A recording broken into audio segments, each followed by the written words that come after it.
Hi guys. So today I want to talk about something that I haven't talked about in a really long time.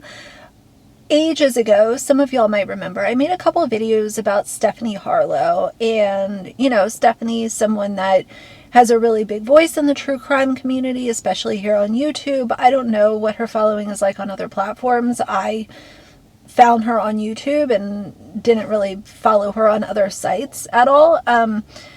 But she has a really big platform and a lot of really dedicated fans. And I saw something being discussed over on the 8 Passengers subreddit, which I'll link down below. And I really want to know how y'all feel about this. And I will not only share what's being discussed over there, but I also want to bring up a couple other things that I came across in the video that started this whole discussion.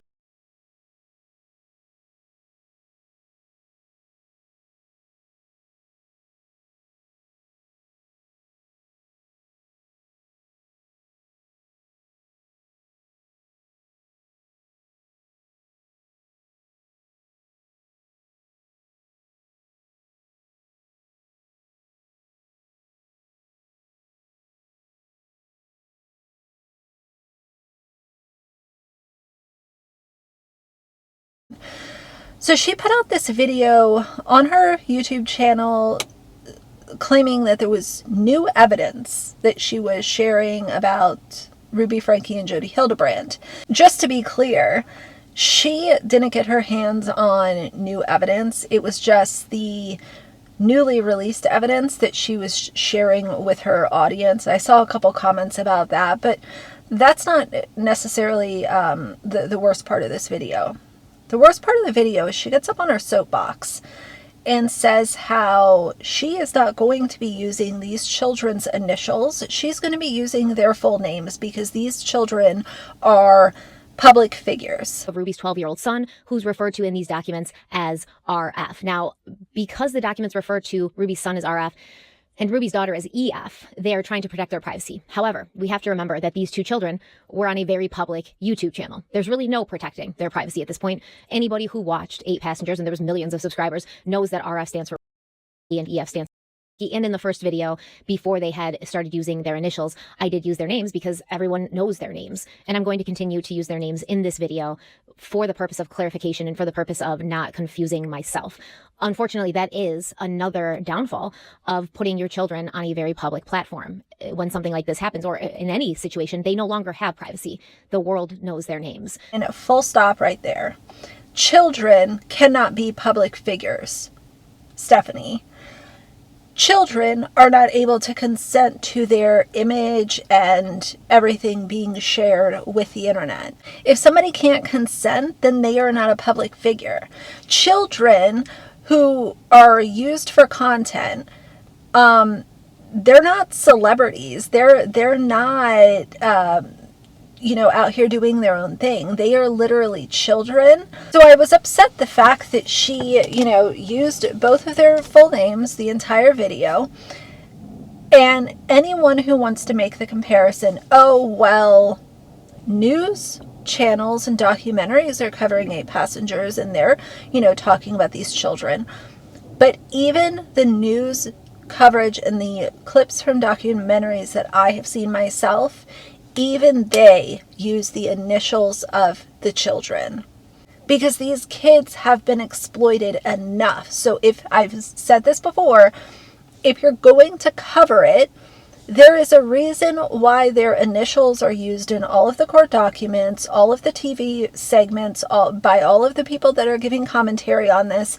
If they have an ounce of morals in their makeup, then they are using these kids' initials. I really didn't care for the self-righteous attitude that she had, and I realized that, I've mentioned her kind of tone and her demeanor before, and people are like, oh, she's just, that's just the way that she is. But how long is that going to carry before you recognize that somebody is not always right?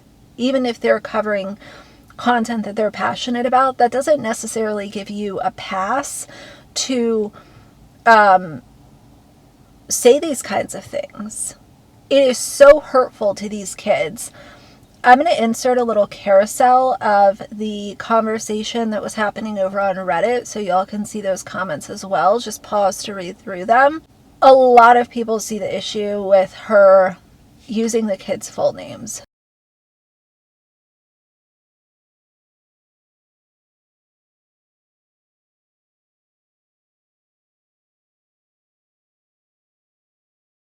The other thing that I picked up on when I was listening to her video is that she gives the intro, and, you know, we're obviously talking about, y'all are very familiar with what Ruby and Jody did to these children. And at the epicenter of that was malnourished children that were not being fed. And Stephanie puts her intro out there talking about the egregious abuse that these children went through, and then immediately goes into a sponsored ad with HelloFresh. If y'all don't know, HelloFresh is a meal planning service where you have food sent to your house and you can make meals. It has the ingredients that you need. A million YouTubers have worked with HelloFresh. I feel like situational awareness lacks with a lot of creators, and it frustrates me as a viewer. If you are covering a true crime case that has to do with children that were not being fed, and they were severely emaciated, malnourished, and, as Stephanie says herself, days away from death because they were not being fed, I don't know. I feel like I might plan for a different sponsor if I was gonna slide into a sponsorship deal. With that, just saying, be a little bit more aware. You're talking about children that were not being fed while shilling HelloFresh. Because when you hear about the things she did to her own children, you're going to be shocked, disgusted, and stunningly saddened. And yes, I know that Chad and Lori ended up taking the lives of JJ and Tylee. But I do believe, had these two women, Ruby and Jody, not been stopped, the 12-year-old boy and the 9-year-old girl would eventually have been dead too. That is a true belief that I hold. And I think that law enforcement probably shares that belief, because you'll see in some of these clips that these police officers are absolutely stunned. They are devastated by what they're seeing. And we have a lot to talk about today. But before we do, let's have a word from the sponsor of today's video, HelloFresh. Get mouth-watering seasonal recipes and fresh pre-measured ingredients delivered right to your door with HelloFresh, America's #1 meal kit. Whether you're trying to save money, eat better, or stress less, HelloFresh is here to help you do all three. And personally, I'm focused on saving money and stressing less right now because my life has drastically changed in these last few months. And I currently find myself with decreased funds and increased stress. Anything to make my life easier right now is a welcome addition. And honestly, HelloFresh has been making my life easier. So am I being a little too difficult with the HelloFresh brand plug right after talking about kids that were not being fed at the hands of Ruby and Jody? Am I reaching? Is that, like, do you agree? Do you think, like, hey, maybe I'll put that HelloFresh sponsorship on a video that is not discussing children that were not being fed and literally were days away from dying? The other thing that I noticed was just, you know, I want to think that Stephanie does her research. She did mention how where Ruby's other kids were located, she said it was 250 miles away from Jody's house. It was actually only about 20 miles away.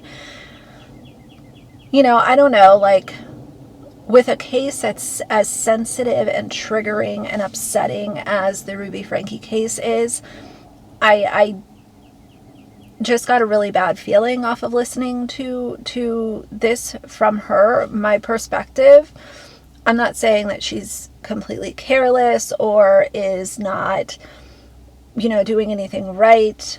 But I feel like maybe there was some sympathy and some situational awareness that was lacking in this video. There was also another segment of the video, a bunch of people were pointing out in the comments, and she has left this video up for 2 days and the issue is still there, is that there's Ruby's police interrogation and Jody's police interrogation clips that are on top of one another. So there's all kinds of mixed subtitles, there's mixed audio. A lot of people were saying it was very confusing to try to listen to both, and you know, there were numerous comments about that, and it hasn't been fixed. Sitting over there, I'll be a little nervous too, so don't worry about it. We're just here to talk, to your side, and right now we're just asking you. Do you want to talk to me about where you live, or how many kids you have? I watched too many detective movies. How yeah. Which one's your favorite? So we just spoke. You can't honestly. I sit there and I'm married, so I watch this with my wife, and I say that. Those only your kids? That's not really good. That's not right. So don't take. There's some good ones out there. Don't get me wrong. But most of them are probably. I can wait all day. Not as mean. So it's up to you if you want to talk to us about what's going on. We just want to get to know you a little, so if you just kind of want to share a little about yourself and what brought you Would down you feel here. more comfortable talking to one of us? So I don't know, like I know that Stephanie's had some stuff going on in her personal life. She announced that she was getting a divorce a while ago, and you know, I'm not sure, maybe she is just like trying to be too many places at once. But this video was off-putting to a lot of people, primarily because she was not protecting those innocent children that were put into that position by Ruby and Jody. So that's the key takeaway. I want to know how y'all feel. Again, please, like, I know this video is going to upset some people because, like I said, she's a very strong fan base. But in all fairness, I think that if you support a creator, you should also be able to look at it and recognize this is not right. It's just not right. And that's why it's being discussed, and so many people are on the same page. But I can't wait to see what y'all have to say about it. So that's going to be it for today. If you like the video, please leave a like and a comment. And if you'd like to see more from me in the future, please subscribe. I'll see you guys soon. Bye.